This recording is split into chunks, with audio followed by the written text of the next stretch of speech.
Hello दोस्तों, news and competition का channel में आपका स्वागत है। देखते हैं आज की महत्वपूर्ण करंट अफेयर। आज डेट है 18 फरवरी 2024।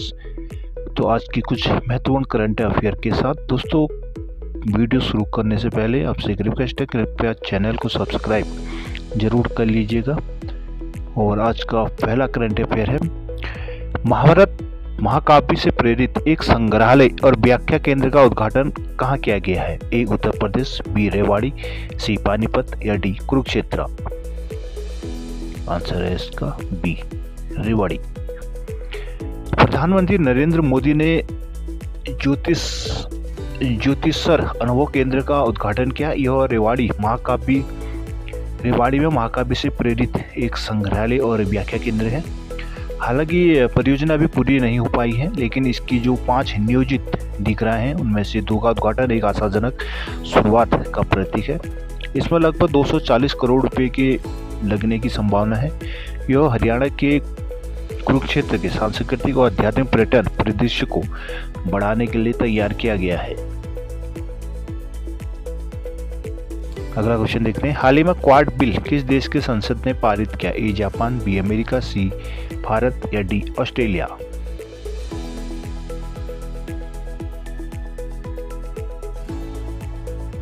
आंसर है इसका बी अमेरिका।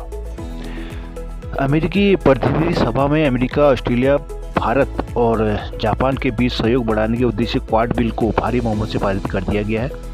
यह विधेयक विभिन्न क्षेत्रों में संयुक्त प्रयासों को बढ़ावा देने के लिए क्वाड इंट्रा संसदीय कार्य समूह की स्थापना को अनिवार्य बनाता है। इस ऐतिहासिक कानून का उद्देश्य संयुक्त राज्य अमेरिका, ऑस्ट्रेलिया, भारत और जापान के बीच सहयोग को बढ़ावा देना है, जिसका प्राथमिक उद्देश्य इन प्रमुख देशों के बीच घनिष्ठ संबंधों को बढ़ावा देना और रणनीतिक सहयोग को सुविधाजनक बनाना है। बात क्वाड की चल रही है तो क्वाड के बारे में कोई इन्फॉर्मेशन देख लेते हैं। क्वाड की शुरुआत 2017 में हुई थी। क्वाड बनाने का जो मुख्य कारण था वो समुद्री रास्तों से आपसी व्यापार को बढ़ाना और चीन का जो हिंद प्रशांत क्षेत्र में वर्चस्व है उसको कम करना था। चीन हिंद प्रशांत क्षेत्र में भी अपने वर्चस्व को बनाए रखना चाहता है, लेकिन क्वाड को इस पर नकेल के तौर पर देखा जा रहा है। क्वाड क्वाड्रिलेटरल सिक्योरिटी डायलॉग है। इसमें भारत, जापान, ऑस्ट्रेलिया और अमेरिका 4 देश शामिल हैं, जो एक क्वाड्रिलेटरल त्रिभुज की तरह 4 हिंद महासागर, प्रशांत महासागर के 4 क्षेत्रों में अपने 4 कोनों पर एक नियंत्रण स्थापित किए हुए हैं। अगला क्वेश्चन, हाल ही में Booking.com ने किसे सबसे स्वागत योग्य क्षेत्र में घोषित किया? ए उत्तराखंड, बी हिमाचल, सी जम्मू कश्मीर और डी अंडमान और निकोबार द्वीप समूह।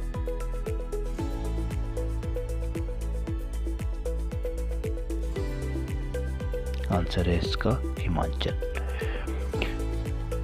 Booking.com ये एक ट्रेवल एजेंसी ने अपने 12वें वार्षिक ट्रेवल रिव्यू अवार्ड 2024 का जब अनावरण किया, उसमें भारत के सबसे स्वागत योग्य क्षेत्रों और शहरों पर प्रकाश डाला गया था, जिसमें हिमाचल को सबसे स्वागत योग्य क्षेत्र के रूप में अग्रणी माना है। भारत में सबसे स्वागत योग्य क्षेत्र की श्रेणी में शीर्ष हासिल करने वाला हिमाचल, जो 2023 में 5वें स्थान में था, अभी वो सबसे पहले स्थान पर है। यह मान्यता यात्रियों के जन्मगोश से जोशीपूर्ण और मेहमान नवाजी वातावरण प्रदान करने के राज्य की जो प्रतिबद्धता है उसके कारण मिली है। रैंकिंग में गोवा, केरल, राजस्थान और उत्तराखंड पहले, दूसरे, तीसरे, चौथे और 5वें स्थान पर हैं। अगला क्वेश्चन देखते हैं, नौसैनिक अभ्यास के 12वां संस्करण कहाँ आयोजित किया गया था?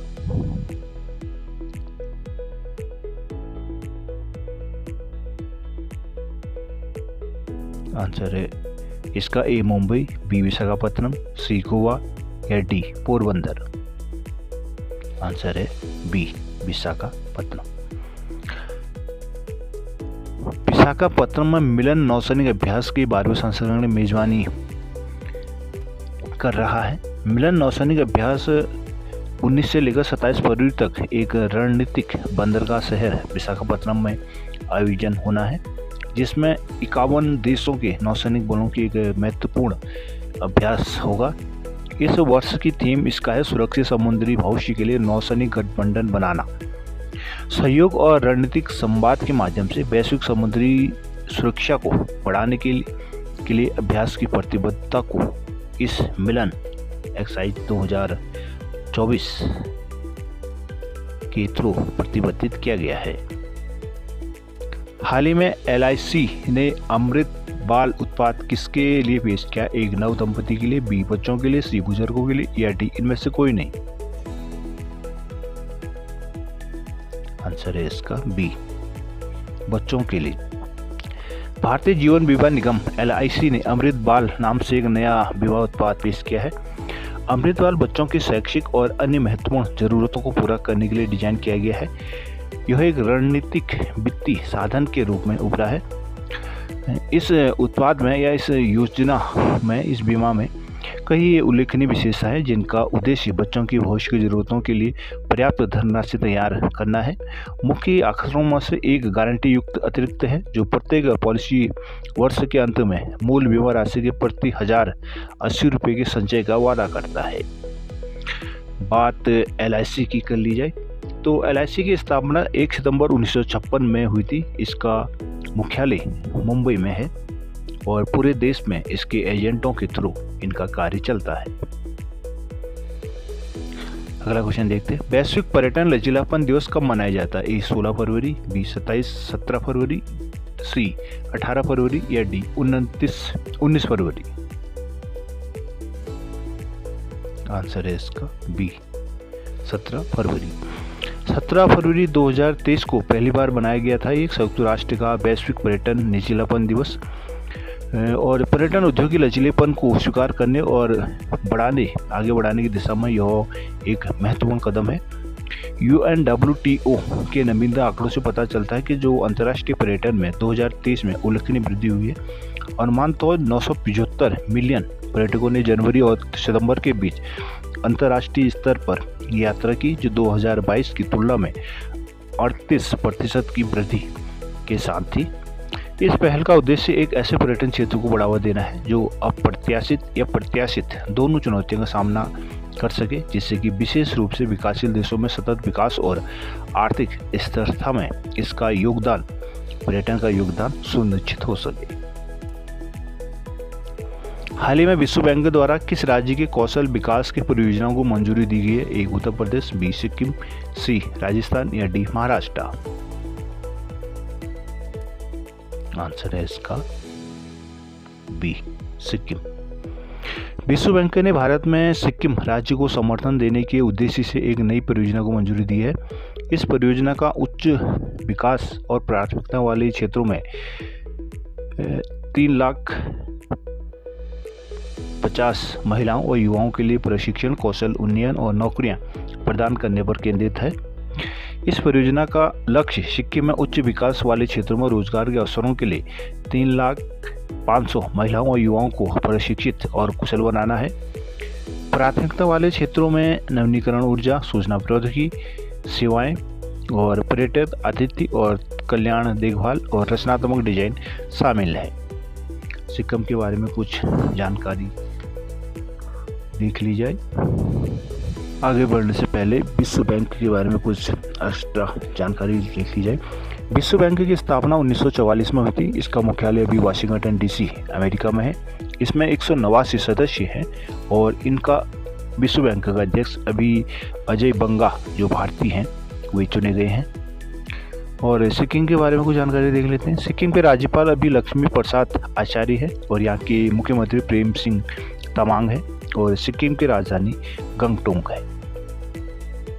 अगला क्वेश्चन देखते हैं। भारत की डिजिटल अर्थव्यवस्था की स्थिति रिपोर्ट 2024 के अनुसार भारत का डिजिटल अर्थव्यवस्था में कौन सा स्थान है? A प्रथम, B दूसरा, C तीसरा या D पांचवा।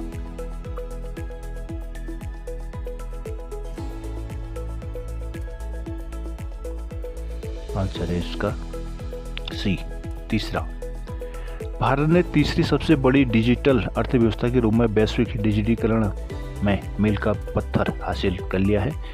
भारत ने संयुक्त राज्य अमेरिका, USA और चीन जैसी तकनीकी महाशक्तियों से परिपूर्ण से पीछे रहकर भी दुनिया के तीसरे सबसे बड़े डिजिटल राष्ट्र के रूप में अपनी स्थिति को मजबूत बनाया है।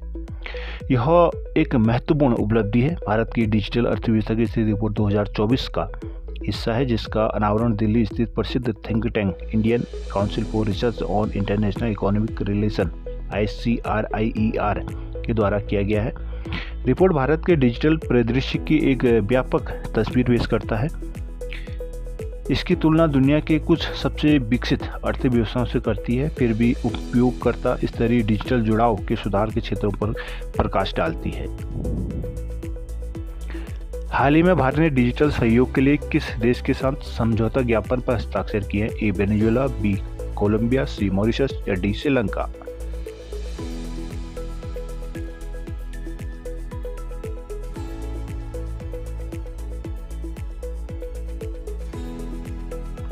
आंसर है इसका बी कोलंबिया।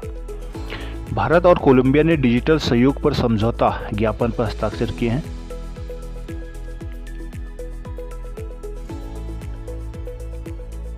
समझौते का उद्देश्य भारत के open source digital public infrastructure DPI को साझा करके डिजिटल परिवर्तन को बढ़ावा देना है।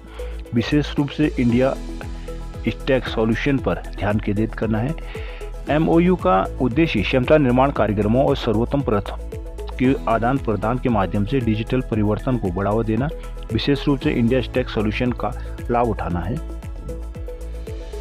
कोलंबिया के बारे में कुछ जानकारी देख लेते हैं। कोलंबिया की राजधानी बोगोटा है। यहाँ के राष्ट्रपति अभी गुस्टावो पेट्रो है और यहाँ की जो मुद्रा है वो है पेसो, कोलंबियाई पेसो। हाल ही में किसे अंतर्राष्ट्रीय न्यायालय में अध्यक्ष चुना गया? ए नवाब सलाम, बी जॉन डोनेग्यू, सी जूलियस सेबुटेंडे या डी दलवीर भंडारी। आंसर है इसका ए नवाब सलाम। लेबनानी न्यायाधीश है ये नवाब सलाम। इनको ICJ या अंतर्राष्ट्रीय न्यायालय का अध्यक्ष चुना गया है। नवाब सलाम अमेरिकी न्यायाधीश जॉन डोनेग्यू के स्थान पर हेग, नीदरलैंड के हेग में ICJ का अध्यक्ष चुना गया। यह एक महत्वपूर्ण उपलब्धि है।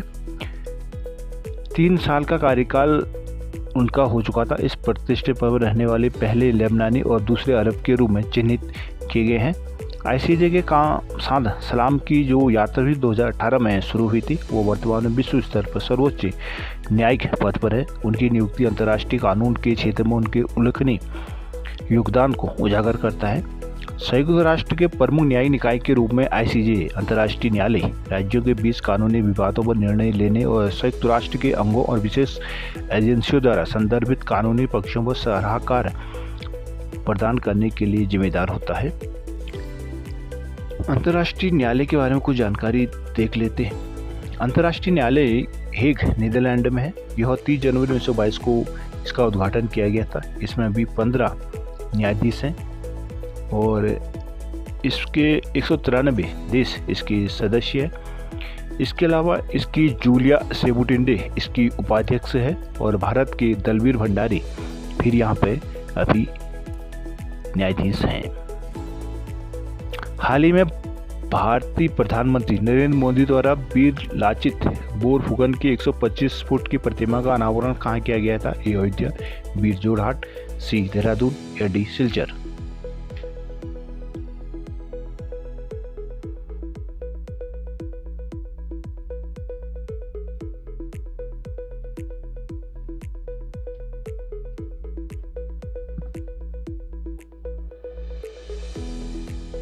आंसर है इसका बी जोरहाट। प्रधानमंत्री नरेंद्र मोदी ने जोरहाट के होलंगा पार के लहदोईगढ़ में वीर लाचित बोरफुकन की 125 फीट की विशाल प्रतिमा का अनावरण किया था। यह घोषणा असम के मुख्यमंत्री हालिया बयानों में उन्होंने कहा था कि इस साल मार्च के पहले सप्ताह के लिए योजनाबद्ध महत्वपूर्ण कार्यक्रमों की श्रृंखला पर प्रकाश डाला गया, जिसका उद्देश्य राज्य के समृद्ध विकास और सांस्कृतिक विरासत का सम्मान करना है। वीर लाचित बोरफुकन की प्रतिमा का अनावरण किया जाना है। ये एक जनरल थे जो 1671 में सराय घाट की लड़ाई में अपने नेतृत्व के लिए जाने जाते हैं, जहां उन्होंने मुगल आक्रमण को विफल कर दिया था। इस वीर लाचित बोरफुकन प्रतिमा एक परियोजना है जो असीम लोगों की वीरता और भावना का प्रतीक है। असम के बारे में कुछ जानकारी देख लेते हैं। असम के मुख्यमंत्री अभी हेमंत बिस्वा शर्मा है और असम की राजधानी गुवाहाटी है। अगला क्वेश्चन देख लेते हैं। हाल ही में किस देश ने समलैंगिक विवाह को वैध बनाया है? A Qatar, B Greece, C Singapore या डी ओमान।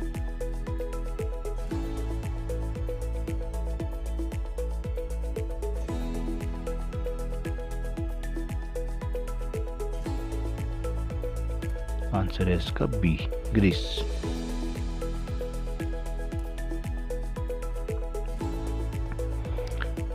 ग्रीस ने समलैंगिक विवाह को वैध बनाकर समलैंगिक जोड़ों को सम्मान, माता पिता का अधिकार देकर इतिहास रच दिया है, जो देश के सामाजिक और कानूनी परिदृश्य में एक महत्वपूर्ण बदलाव का प्रतीक भी है।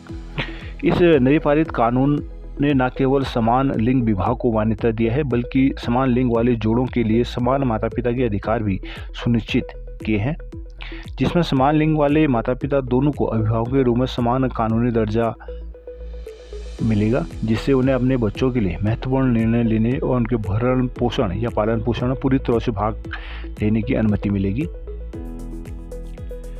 ग्रीस के बारे में कुछ जानकारी दे लेते हैं। ग्रीस की राजधानी एथेंस है और यहाँ की मुद्रा यूरो है, ये यूरोपियन कंट्री है। और यहाँ के जो प्रधानमंत्री है क्यारिकोस मित्सोताकिस हैं और ये 21-22 फरवरी को भारत के यात्रा पर भी रहेंगे। और रायसीना डायलॉग जो हर साल आयोजित किया जाता है, उसके इस बार ये मुख्य अतिथि भी रहने की संभावना है। तो दोस्तों, ये थे अब तक की आज की कुछ महत्वपूर्ण करंट अफेयर। आशा करूँगा ये आपके लिए हेल्पफुल साबित होंगी। कृपया चैनल को सब्सक्राइब जरूर कर लीजिएगा एंड थैंक्स फॉर वॉचिंग।